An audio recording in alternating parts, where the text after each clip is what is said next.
Кал көп жайгашкан Бостери айылындагы мектептерде кошумча корпустарга муктаждыктар бар болчу. Эми көйгөйлөр чечилип, Хасан Жээнбеков атындагы орто мектебинде жаңы кошумча имарат курулуп баштады. Долбоордо 2 кабаттуу бардык шарты менен салынат. Кыш мезгилинде токтоп туруп, эми февралдын 20-сынан баштап орек окуу корпусунун пайдубалын уже куюп баштадык. Эгерде быйылкы жылы каржы маселеси толук чечиле турган болсо, октябрь-ноябрь айларына тапшырып берүүгө мүмкүнчүлүгүбүз бар.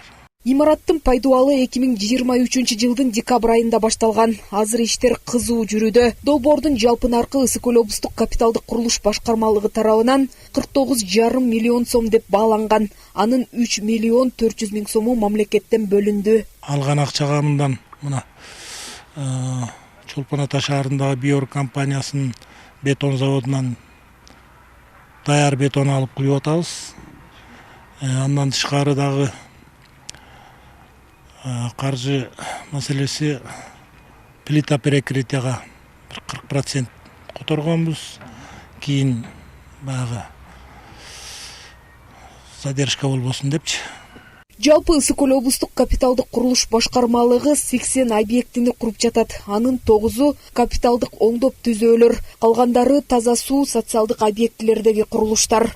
Подрядчиктерге бүт кат жүзүндө уведомление берилген, жазгы жумуштардын иштен баштагыла, дебиторский задолженностьтарды, карыздарды ошолорду погашать этип, жумуштардын алдыга жүргүзгүлө деп тапшырма берилген. Жалпы азыркы учурдагы бүгүнкү күндө 11 объектибиз иштеп жатат.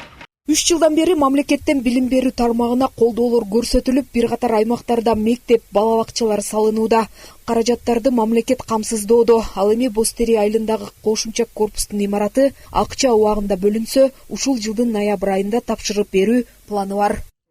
Жазгүл Сатаева, Жакшылык Чортонов, ЛТР, Ысык Көл облусу.